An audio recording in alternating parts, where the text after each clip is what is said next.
There's a time-honored saying that first impressions last a long time.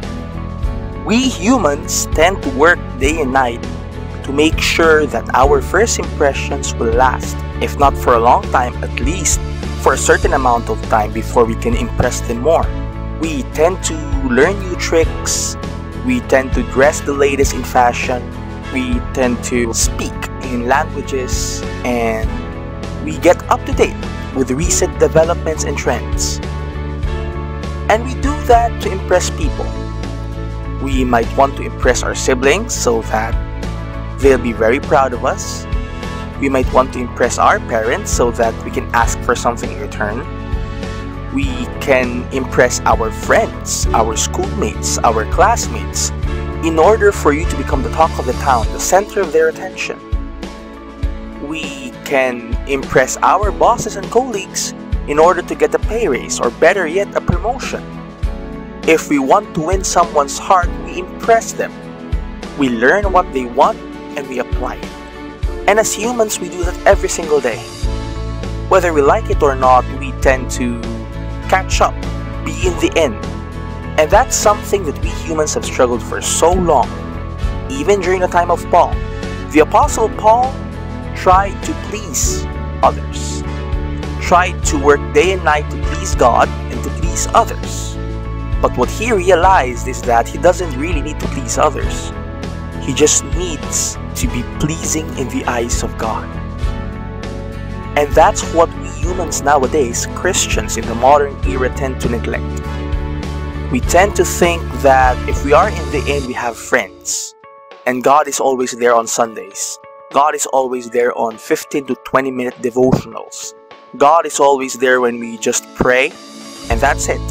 The rest of the day we spend on impressing people.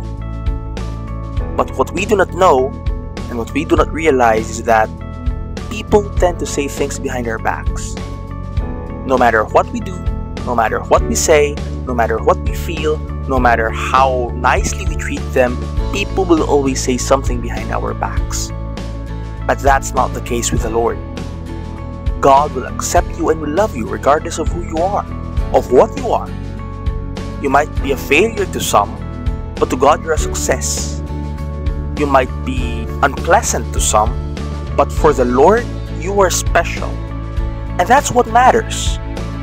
Now the Apostle Paul, as we read this week's devotional, tells us that we have to quit being lawmen, or men who follow the norms, in order to be God's man.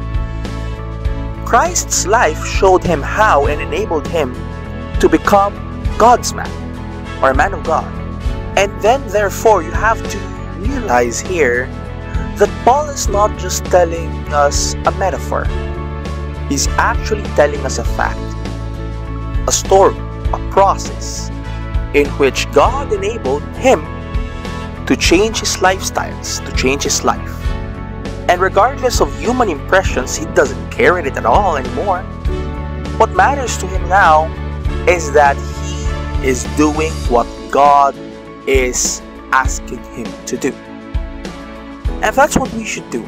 Regardless of human impression, regardless whether or not people will like us, we have to do what God commands us to do. Because in the eyes of God, whatever trend we use, whether we are having the latest phones, whether we have the latest gadgets, whether we are in the know with the latest gossip, doesn't matter with the Lord. God loves you in a way that humans could not do. God admires your life in a way that whatever you do, whatever people's opinion of you would be, God's love for you remains the same. And that's something that we should aspire. Because no matter what you have, no matter what you do, no matter what you know, no matter how great or little you are in the eyes of man, you are big in the eyes of God. And that's what matters. Paul decided to let go of his old ways, to let go of impressing people in order to become humble in the eyes of God. Whenever he does something, he doesn't claim it for himself. He claims that it's not him, it's Christ all along. And And that's what we should do.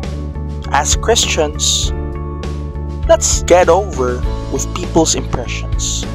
Let go of the things that hinders you from becoming yourself, and let go of the things that enables other people to praise you. Whenever something successful comes your way, it's not us. It's Christ who enables it to happen. We as Christians should remember that above every single thing that we have, every impression that we do, everything that we work hard for, it's not for our benefit. It's Christ's. So the next time that you think that people hate you or people have a negative impression of you, leave it behind. God's love is there for you, and always remember to allow Christ in you, so that whatever happens, Christ is in you, and every success you do, it's not us, it's Christ. That way, you gain God's love and favor, and no matter what people think of you, God will always be there for you, and He will find the right people and the right friends for you to work on while we're here in this world.